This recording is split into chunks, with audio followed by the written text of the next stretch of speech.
All right, people, I'm back. And unfortunately, Saturday and Sunday, 2 days in a row, I was unsuccessful because of the clouds.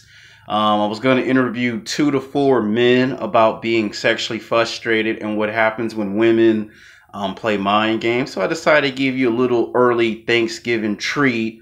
We're going to call this part in the movie the friend zone versus the end zone. Yes, you heard me. The friend zone versus the end zone. Now, in the world of dating of the opposite sex in 2017, there is a zone that all men dread very terrible. It's called the friend zone. Now, there comes a time in life when you do something wrong and you get put in this special category. About 80% of the men, and sometimes including myself, have been put in this friend zone. Now, we look at people on the internet or fast conspiracy theories who say once you're in the friend zone, it is impossible to get out of the friend zone. They make it sound like it's a death sentence. They make it sound like you're going to do 25 years life in prison and you ain't never getting out of jail. You know, when somebody breaks into somebody's house or they carjack somebody or they rob a bank or a liquor store, or you kick somebody's dog, or you decide to drive off the street and you run somebody over and they get put in jail, a lot of times they have to ask themselves, what are the reasons why they got sent to jail? And a lot of times it's because you robbed a bank, a liquor store, and you broke into somebody's house. And those reasons is why you found yourself in jail. Now, you can compare going to jail to the friend zone. You can compare the two.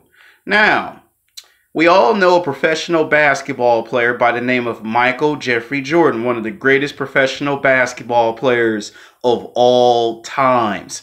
Won 6 NBA championships 6 times, 2 three-peats, never went to a Game 7 and is undefeated in the NBA Finals and is a 5-time NBA MVP, an NBA Hall of Famer, a college basketball Hall of Famer, a multi-billionaire, and he has owned a basketball team 2 or 3 times in the past.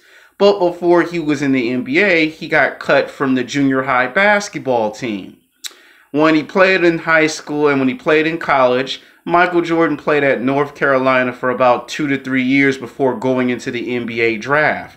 And he begged and pleaded with his coach to let him show him his skills. And the coach said, you got to put in some hard work and dedication if you want to compete at a high competitive level. We all know that when Michael Jordan finally made it into the NBA, Michael Jordan did not get the #1 draft pick in the NBA. Not even #2. He was like the #3 in the NBA draft. You know, they chose Sam Bowie over Michael Jordan. They chose Clyde Drexler over Michael Jordan. And you see, nobody had no idea, no clue in junior high, high school, or even college that Michael Jordan was going to become the greatest basketball player of all times. When he did get into the NBA, his first 10 years of the NBA, there was 2 teams Michael Jordan had to go through. The Boston Celtics and the bad boy Detroit Pistons. And of course, Michael Jordan would get sent home packing and crying by the bad boy Detroit Pistons every single time. And Phil Jackson told Michael Jordan, you got to do some more work if you want to advance from the Eastern Conference semifinals to the NBA Finals and win a championship. You got to put in some more work. See, there goes that word again, people, work.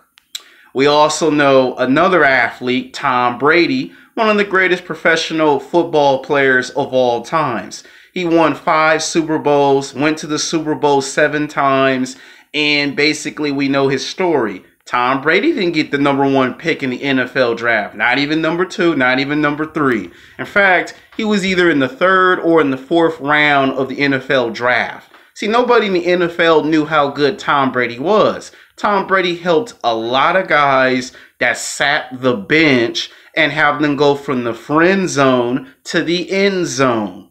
Tom Brady helped a lot of guys' football careers in 15 years in the NFL. Now, you might say, Alex, as a filmmaker, as a film director, what does basketball and football and going to jail have to do with the friend zone, you might ask? Just about everything.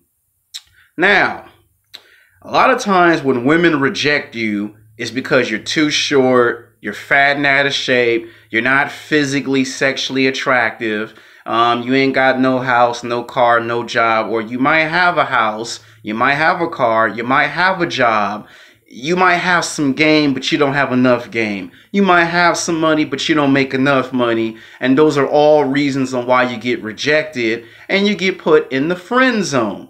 Now, these people who tell you that it's impossible to get out of the friend zone are people who have got rejected 15 to 30 times, and they're fat, they're too short, they're ugly looking, and basically they feel like if I can't get out of the friend zone, you ain't got no chance to get out of the friend zone. Now, you know what I'm going to say as a film director and as a black man? That's a bullshit ass contradiction. You put yourself in the friend zone, you can get yourself out of the friend zone. The question that you have to ask yourself is, are you willing to put in the blood, the sweat, and the tears? Are you willing to put in the hard work and dedication to get out of the friend zone? The ones who work their ass off, get out of the friend zone. The ones who are too comfortable, too relaxed, lazy, you know, they don't ever get out of the friend zone. They can spend 5 years, they can spend 10 years, they can spend 15, they can hell, they can spend 20 years in the friend zone because they're too lazy, they're too comfortable, they're too relaxed.